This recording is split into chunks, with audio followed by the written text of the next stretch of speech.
The news line, अचूक वेधक.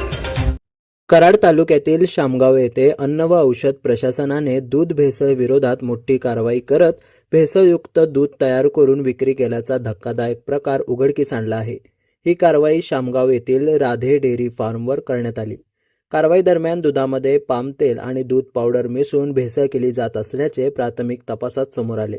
हा प्रकार उघड झाल्यानंतर परिसरात एकच खळबळ उडाली असून नागरिकांमध्ये संताप व्यक्त होत आहे.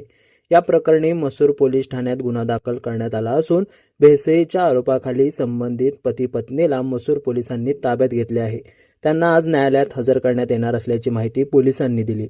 कारवाई दरम्यान जप्त करण्यात आलेल्या दुधाचे नमुने पुढील रासायनिक तपासणीसाठी प्रयोगशाळेत पाठवण्यात आले आहेत. तपासणी अहवालात पुढील कायदेशीर कारवाई करण्यात येणार असल्याचे अधिकाऱ्यांनी सांगितले. या संदर्भात सहाय्यक पोलीस निरीक्षक पंकज पवार तसेच अन्न व औषध प्रशासनाच्या अधिकारी वंदना रुपवणकर यांनी कारवाईची माहिती दिली असून नागरिकांनी दूध व दुग्धजन्य पदार्थ खरेदी करताना सतर्क राहण्याचे आवाहन केले आहे. द न्यूज लाईनसाठी Amol Takle, Karad. The news line, अचूक वेधक.